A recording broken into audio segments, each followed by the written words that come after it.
സൂര്യയുടെ വരാനിരിക്കുന്ന സിനിമയിൽ ഏറ്റവും കൂടുതൽ പ്രതീക്ഷയോട് ഉറ്റുനോക്കുന്ന ചിത്രം തന്നെയാണ് വെട്രിമാരൻ സംവിധാനം ചെയ്ത് ഒരുക്കാനിരിക്കുന്ന വാടിവാസർ എന്ന ചിത്രം. ഈ ഒരു ചിത്രത്തിന്റെ ഷൂട്ടിംഗ് ഈ വരുന്ന ഡിസംബർ സെക്കൻഡ് വീക്ക് മുതൽ ആരംഭിക്കുമെന്ന് ഇപ്പോൾ ഒഫീഷ്യൽ എന്ന ചിത്രത്തിന്റെ ടീം കൺഫേം ആക്കിയിരിക്കുകയാണ്. അല്ലു അർജുന്റെ വരാനിരിക്കുന്ന സിനിമയിൽ ഏറ്റവും കൂടുതൽ പ്രതീക്ഷയോട് ഉറ്റുനോക്കുന്ന ചിത്രം തന്നെയാണ് സുകുമാർ സംവിധാനം ചെയ്ത് ഒരുക്കിയിട്ടുള്ള പുഷ്പ ചിത്രത്തിന്റെ രണ്ടാം ഭാഗം. ചിത്രം ഈ ഡിസംബർ 5-നാണ് തിയേറ്ററിലേക്ക് റിലീസിന് എത്തുന്നത്. ചിത്രത്തിന്റെ നിലവിൽ വന്ന ഡ്യൂറേഷൻ 3 മണിക്കൂർ 21 മിനിറ്റ് ആയിരുന്നു. സെൻസർ ബോർഡിൽ നിന്ന് ചില കട്ടിങ്ങുകൾ വന്നതോടുകൂടി ചിത്രത്തിന് 3 മണിക്കൂർ 20 മിനിറ്റ് ആയിട്ടുണ്ട് ചിത്രത്തിന്റെ ടോട്ടൽ ഡ്യൂറേഷൻ. കൂടാതെ ചിത്രത്തിന് സെൻസറിംഗ് കഴിഞ്ഞിരിക്കുകയാണ്. സെൻസർ ബോർഡിൽ നിന്ന് US സർട്ടിഫിക്കറ്റ് ആണ് ഇപ്പോൾ ചിത്രത്തിന് നേടിയെടുക്കാൻ സാധിച്ചിട്ടുള്ളത്. ചിത്രത്തിന്റെ ഏറ്റവും പുതിയ ഗാനം ഈ വരുന്ന ഡിസംബർ 1-ന് പുറത്തിറങ്ങുമെന്ന് ഇപ്പോൾ ഒഫീഷ്യലി ചിത്രത്തിന്റെ ടീം കൺഫേം ആക്കിയിരിക്കുകയാണ്. വിജയ് സേതുപതിയും തൃഷയൊക്കെ പ്രധാന വേഷത്തിൽ എത്തിയിട്ടുള്ള ഏറ്റവും പുതിയ റൊമാന്റിക്കൽ എന്റർടൈനർ ചിത്രമായിരുന്നു 96 എന്ന ചിത്രം. ചിത്രം അന്ന് തിയേറ്ററിൽ വലിയൊരു വിജയം തന്നെയായിരുന്നു നേടിക്കൊടുത്തിട്ടുള്ളത്. തുടർന്ന് ചിത്രത്തിന് ഒരു രണ്ടാം ഭാഗം ഉണ്ടായിരിക്കുമെന്ന് ഇപ്പോൾ കൺഫേം ആക്കിയിരിക്കുകയാണ്. ഒരു ഒഫീഷ്യൽ അനൗൺസ്മെന്റ് ചിത്രത്തിന്റെ ടീമിന്റെ ഭാഗത്തുനിന്ന് ഉടനെ തന്നെ വരുമെന്നാണ് അപ്ഡേറ്റുകളൊക്കെ സൂചിപ്പിക്കുന്നത്. ജനഗണമന പോലുള്ള ബ്ലോക്ക് ബസ്റ്റർ സിനിമകളുടെ സംവിധായകർ ഡിജോ ജോസ് ആന്റണി ഏറ്റവും പുതിയ സംവിധാനം ചെയ്ത് ഒരുക്കാനിരിക്കുന്നത് ടൊവിനോ തോമസിന് വേണ്ടി ഒരു ചിത്രമാണ്. ചിത്രത്തിന്റെ പേരായി വരുന്നത് പള്ളിച്ചട്ടമ്പി എന്നാണ്. ഇതൊരു ബിഗ് ബഡ്ജറ്റ് ആക്ഷൻ എന്റർടൈനർ ചിത്രം തന്നെയാണ്. ഈ ഒരു ചിത്രത്തിന്റെ അപ്ഡേറ്റിനായി കുറെ ആൾക്കാരാണ് ഇത് കാത്തിരുന്നിട്ടുള്ളത്. ഈ ഒരു ചിത്രത്തിന്റെ ഷൂട്ടിങ്ങും അല്ലെങ്കിൽ ഈ ചിത്രത്തിന്റെ വർക്ക് തുടങ്ങുക അടുത്ത വർഷം ജനുവരി മാസം മുതലായിരിക്കുമെന്ന് ഇപ്പോൾ ഒഫീഷ്യലി കൺഫേം ആക്കിയിരിക്കുകയാണ്. ശിവകാർത്തിന്റെ കരിയറിലെ തന്നെ വലിയൊരു വിജയമായി മാറിയിട്ടുള്ള ചിത്രം തന്നെയായിരുന്നു സിബി ചക്രവർത്തി സംവിധാനം ചെയ്ത് ഒരുക്കിയിട്ടുള്ള ഡോൺ എന്ന ചിത്രം. ചിത്രം വന്ന് തിയേറ്ററിൽ 100 കോടി രൂപയ്ക്ക് മുകളിൽ ഗ്രോസ് കളക്ഷൻ നേടി തിയേറ്ററിൽ വലിയൊരു ബ്ലോക്ക് ബസ്റ്റർ വിജയമായി മാറിയിട്ടുണ്ടായിരുന്നു. ഈ ഒരു ചിത്രത്തിന് ശേഷം സിബി ചക്രവർത്തിയും ശിവകാർത്തിയനും വീണ്ടും ഒരു ചിത്രത്തിൽ ഒന്നിക്കാൻ പോവുകയാണ്. ഇത് ശിവകാർത്തിയന്റെ 24ാമത്തെ ചിത്രമായിട്ടാണ് അറിയപ്പെടുന്നത്. ഈ ഒരു ചിത്രത്തിന്റെ പൂജ അടുത്ത വീക്കിൽ നടക്കുമെന്ന് കൺഫേം ആക്കിയിരിക്കുകയാണ്. ഇതൊരു കൊമേഴ്ഷ്യൽ എന്റർടൈനർ ചിത്രമായിരിക്കുമെന്ന് കൺഫേം ആക്കിയിട്ടുണ്ട്.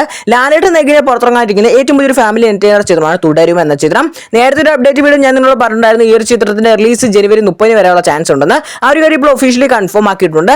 അടുത്ത ചിത്രമാണ് ലാലേട്ടന്റെ സത്യനന്ദിക്കാടും ഒന്നിക്കുന്ന ഹൃദയപൂർവ്വം എന്ന ചിത്രം. ഈ ഒരു ചിത്രത്തിന്റെ റിലീസ് അടുത്ത വർഷം ഓഗസ്റ്റ് 28 ഉണ്ടായിരിക്കുമെന്ന് ഒഫീഷ്യലി കൺഫേം ആക്കിയിട്ടുണ്ട്. അടുത്തത് ഒരു അന്യഭാഷ തെലുങ്ക് ചിത്രമാണ്. വൃഷഭ എന്നാണ് ചിത്രത്തിന്റെ പേരായി നൽകിയിട്ടുള്ളത്. ഈ ഒരു ചിത്രത്തിന്റെ റിലീസും അടുത്ത വർഷം ഒക്ടോബർ 16 ഉണ്ടായിരിക്കുമെന്ന് ഒഫീഷ്യലി ചിത്രത്തിന്റെ ടീം കൺഫേം ആക്കിയിരിക്കുകയാണ്. ഇതുകൂടാതെ തന്നെ ലാലേട്ടന് തന്നെ എമ്പുരാൻ എന്ന ചിത്രവും അടുത്ത വർഷം മാർച്ച് 27-നാണ് വേൾഡ് വൈഡ് ആയിട്ട് തിയേറ്ററിലേക്ക് റിലീസിന് എത്താനിരിക്കുന്നത്. അങ്ങനെ ഒരു കിടിലൻ ലൈനപ്പ് തന്നെയാണ് അടുത്ത വർഷം ലാലേട്ടന്റേതായി തിയേറ്ററിലേക്ക് റിലീസിന് എത്താനിരിക്കുന്ന സിനിമകൾ. അജിത് നായകനെ ഇനി തിയേറ്ററിലേക്ക് റിലീസ് എത്താനിരിക്കുന്ന ഏറ്റവും പുതിയ ചിത്രമാണ് വിടാമുയർച്ച എന്ന ചിത്രം. ഈ ഒരു ചിത്രത്തിന്റെ ഒഫീഷ്യൽ ടീസർ ഇന്നലെ പുറത്തിറങ്ങിയിട്ടുണ്ട്. ചിത്രം അടുത്ത വർഷം പൊങ്കലിനായിരിക്കും വേൾഡ് വൈഡ് ആയിട്ട് തിയേറ്ററിലേക്ക് റിലീസിന് എത്തുക എന്ന് ഇപ്പോൾ ഒഫീഷ്യലി കൺഫേം ആക്കിയിരിക്കുകയാണ്. ചിയാൻ വിക്രം നായകനെ പുറത്തിറങ്ങാനിരിക്കുന്ന ഹൈ ബഡ്ജറ്റ് ചിത്രമാണ് വീര ധീര സൂര എന്ന ചിത്രം. ഈ ഒരു ചിത്രത്തിന്റെ റിലീസിനെ പറ്റിയുള്ള ഒരു ഒഫീഷ്യൽ അപ്ഡേറ്റ് ഇപ്പോൾ പുറത്തിറങ്ങിയിരിക്കുകയാണ്. അടുത്ത വർഷം ജനുവരി 24-ന് റിപ്പബ്ലിക് ഡേ വീക്കെൻഡ് ആയിട്ട് ചിത്രം തിയേറ്ററിലേക്ക് റിലീസ് എത്തുമെന്ന് ഇപ്പോൾ ഓൾമോസ്റ്റ് കൺഫേം ആക്കിയിരിക്കുകയാണ്. സൂര്യ നായകനെ പുറത്തിറങ്ങാനിരിക്കുന്ന ഏറ്റവും പുതിയ ചിത്രമാണ് അദ്ദേഹത്തിന്റെ 45-ാമത്തെ ചിത്രം. ഈ ഒരു ചിത്രത്തിന്റെ പൂജയൊക്കെ ഇപ്പോൾ നടന്നിരിക്കുകയാണ്. RJ ബാലാജിയാണ് ചിത്രം സംവിധാനം ചെയ്ത് ഒരുക്കുന്നത്. AR റഹ്മാനാണ് ചിത്രത്തിന് വേണ്ടി ഗാനങ്ങൾ തയ്യാറാക്കുന്നത്. ഈ ഒരു ചിത്രം അടുത്ത വർഷമാണ് വേൾഡ് വൈഡ് ആയിട്ട് തിയേറ്ററിലേക്ക് റിലീസിന് എത്താനിരിക്കുന്നത്. ടൊവിനോ തോമസ് നായകനെ തിയേറ്ററിലേക്ക് റിലീസിന് എത്താനിരിക്കുന്ന ഏറ്റവും പുതിയ ത്രില്ലർ ചിത്രമാണ് ഐഡന്റിറ്റി എന്ന ചിത്രം. ഈ ഒരു ചിത്രത്തിന്റെ റിലീസ് നിങ്ങൾ നേരത്തെ അറിയിച്ചതുപോലെ തന്നെ അടുത്ത വർഷം ജനുവരി മാസം ഉണ്ടായിരിക്കുമെന്ന് ഒഫീഷ്യലി കൺഫേം ആക്കിയിരിക്കുകയാണ്. കൂടാതെ തന്നെ ഈ വരുന്ന ഡിസംബർ 4-ന് ചിത്രത്തിന്റെ ഒഫീഷ്യൽ ട്രെയിലർ പുറത്തിറങ്ങുമെന്നും ഇപ്പോൾ ഒഫീഷ്യലി ചിത്രത്തിന്റെ ടീം കൺഫേം ആക്കിയിരിക്കുകയാണ്. മമ്മൂക്കയുടെ റിലീസായി തിയേറ്ററിലേക്ക് റിലീസിനെത്തിയ ഏറ്റവും പുതിയ ചിത്രമാണ് വെള്ളിയേട്ടൻ. ചിത്രത്തിന് ഇപ്പോൾ മികച്ച രീതിയിലുള്ള ബുക്കിംഗും മികച്ച രീതിയിലുള്ള കളക്ഷനും നേടിയെടുക്കാൻ സാധിച്ചിരിക്കുകയാണ്. പ്രഭാസ് നായകനെ ഈ വർഷം തിയേറ്ററിലേക്ക് റിലീസിനെത്തി 1000 കോടി രൂപയ്ക്ക് മുകളിൽ ഗ്രോസ് കളക്ഷൻ നേടിയിട്ടുള്ള ഒരു ബിഗ് ബഡ്ജറ്റ് ചിത്രമായിരുന്നു കൽക്കി എന്ന ചിത്രം. ഈ ഒരു ചിത്രത്തിന്റെ രണ്ടാം ഭാഗത്തിനെ കുറെ ആൾക്കാരായിരുന്നു കാത്തിരുന്നിട്ടുള്ളത്. അങ്ങനെ ചിത്രത്തിന്റെ കുറച്ച് അപ്ഡേറ്റുകളാണ് ഇപ്പോൾ പുറത്തിറങ്ങിയിട്ടുള്ളത്. ഈ ഒരു ചിത്രത്തിന്റെ പ്രീ പ്രൊഡക്ഷൻ വർക്കുകൾ ഇപ്പോൾ നടക്കുകയാണെന്ന് കൺഫേം ആക്കിയിട്ടുണ്ട്. ഏകദേശം ഫസ്റ്റ് പാർട്ടിനൊപ്പം തന്നെ ചിത്രത്തിന്റെ 30-35% വരുന്ന ഷൂട്ടിംഗ് കംപ്ലീറ്റ് ആക്കിയിട്ടുണ്ട്.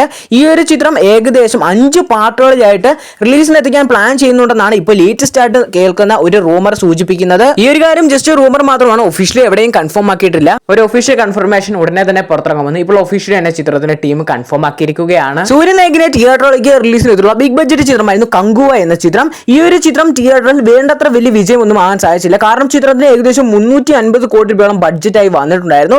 അതൊക്കെ കൂടി തന്നെ ചിത്രത്തിന് ആവറേജ് റെസ്പോൺസ് ഒക്കെ നേടിയത് കൊണ്ട് തന്നെ ചിത്രം തിയേറ്ററിൽ പരാജയപ്പെട്ടു പോയിട്ടുണ്ടായിരുന്നു. ഈ ഒരു ചിത്രത്തിന്റെ OTT റിലീസിനായി കുറെ ആൾക്കാരായിരുന്നു കാത്തിട്ടുള്ളത്. ചിത്രത്തിന്റെ OTT റിലീസ് ഇപ്പോൾ ഓൾമോസ്റ്റ് കൺഫേം ആക്കിയിട്ടുണ്ട്. ഈ വരുന്ന ഡിസംബർ 12 അല്ലെങ്കിൽ 13 ആയിട്ട് ചിത്രത്തിന്റെ OTT റിലീസ് നടക്കുമെന്ന് ഇപ്പോൾ ഓൾമോസ്റ്റ് കൺഫേം ആയിട്ടുണ്ട്. ഒരു ഒഫീഷ്യൽ കൺഫർമേഷൻ ചിത്രത്തിന്റെ ടീമിന്റെ ഭാഗത്തുനിന്ന് വരുമെന്നാണ് പ്രതീക്ഷിക്കുന്നത്. ചിലപ്പോൾ ഈ ഒരു ചിത്രത്തിന്റെ റിലീസ് ഈ ഒരു ഡേറ്റിൽ നിന്ന് മാറ്റാനുള്ള ചാൻസും കാണുന്നുണ്ട്. ഒരു ഒഫീഷ്യൽ കൺഫർമേഷൻ അപ്ഡേറ്റ് ചിത്രത്തിന്റെ ടീമിന്റെ ഭാഗത്ത് തന്നെ ഉടനെ തന്നെ പുറത്തുവരുമെന്നാണ് പ്രതീക്ഷിക്കുന്നത്. എന്തായാലും ഈ ഒരു ചിത്രത്തിന്റെ ഒഫീഷ്യൽ കൺഫർമേഷൻ അപ്ഡേറ്റിനായി കാത്തിരിക്കാം.